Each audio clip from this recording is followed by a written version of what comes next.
Selamat datang kembali para penggemar Tuan Wira. Sebelum melanjutkan kelanjutan ceritanya, jangan lupa like, komen, dan subscribe ya. Selamat mendengarkan kelanjutan Tuan Wira. Bab 525. Meskipun Wira dan Dian termasuk dekat, mereka masih tetap mematuhi etiket dan belum melewati batasan itu. Selama tinggal di Dusun Darmadi, Dian tidur bersama Lestari setiap malam.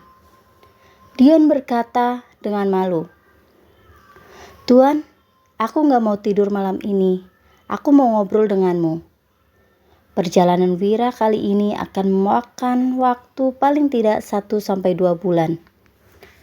Berhubung tidak bisa bertemu selama itu, Dian ingin menghabiskan waktu yang lebih banyak dengan Wira. Oke deh, Wira tidak bisa menolak permintaan ini dan akhirnya menyetujuinya sambil tersenyum getir. Melewati malam dengan mengobrol dengan wanita secantik ini benar-benar sebuah penyiksaan. Tak disangka, Dian malah berbalik dan berkata, "Aku panggil Lestari dulu." Wira tidak mengerti apa maksud Dian ini.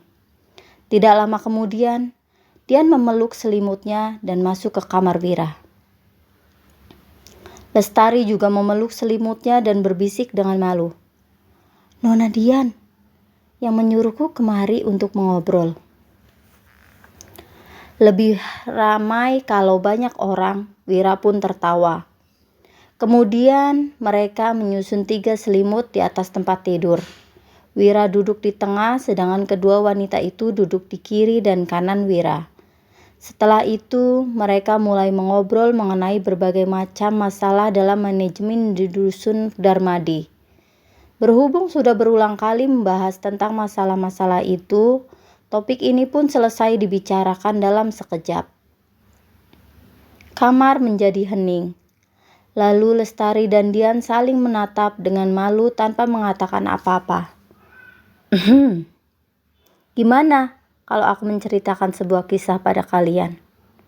Setelah kedua wanita cantik itu mengangguk, Wira pun mulai bercerita tentang pengabdi setan. Begitu mendengar cerita mengenai satu keluarga yang dihantui setelah ibu mereka meninggal akibat penyakit yang tidak diketahui. Lestari langsung berteriak dan melemparkan diri ke pelukan Wira. Dia berkata dengan gemetar, "Kak Wira, jangan lanjut lagi, mengerikan banget." Di sisi lain, Dian juga terlihat pucat dan gemetar. Dia pun mencengkeram lengan Wira dengan kuat. Apanya yang mengerikan? Cuma cerita hantu kan?" Keesokan paginya, sebaris kereta kuda yang panjang sudah bersiap-siap di depan gerbang Dusun Darmadi. Ada banyak penduduk dusun yang bergegas datang dan berbaris di kedua sisi jalan untuk mengantar kepergian Wira.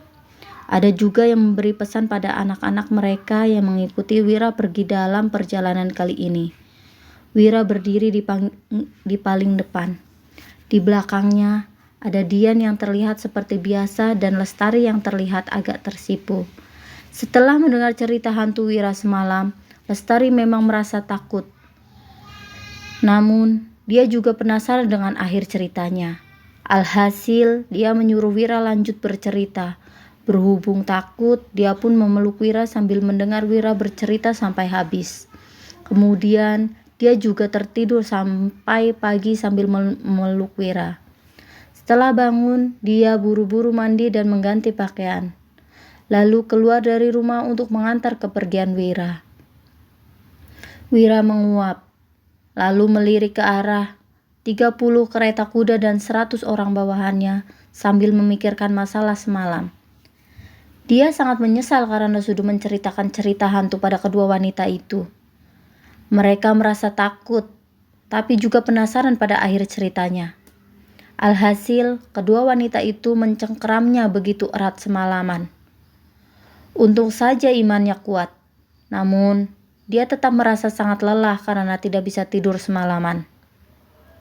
Dalam perjalanan ke kota provinsi kali ini, Wira bukan hanya ingin menjemput Wulan, tapi juga menjual gula putih, sabun, pedang treksa, dan kaca.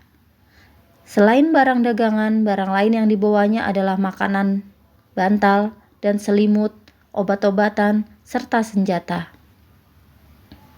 Orang yang mengikutinya adalah 30 prajurit tua pasukan Zirah Hitam, 30 prajurit tua yang sudah pensiun, 40 anggota tim pengawal, dan Junaidi. Jarak 250 km sangatlah jauh. Jika ada orang yang sakit selama perjalanan dan mereka tidak menemukan dokter yang bisa diandalkan, orang itu pasti akan mati. Setelah semua personil sudah lengkap, Putro pun datang dengan diikuti Pramana dan Fabrian yang membawa tas perjalanan. Wira pun menatap kedua orang itu dengan heran. Bersambung.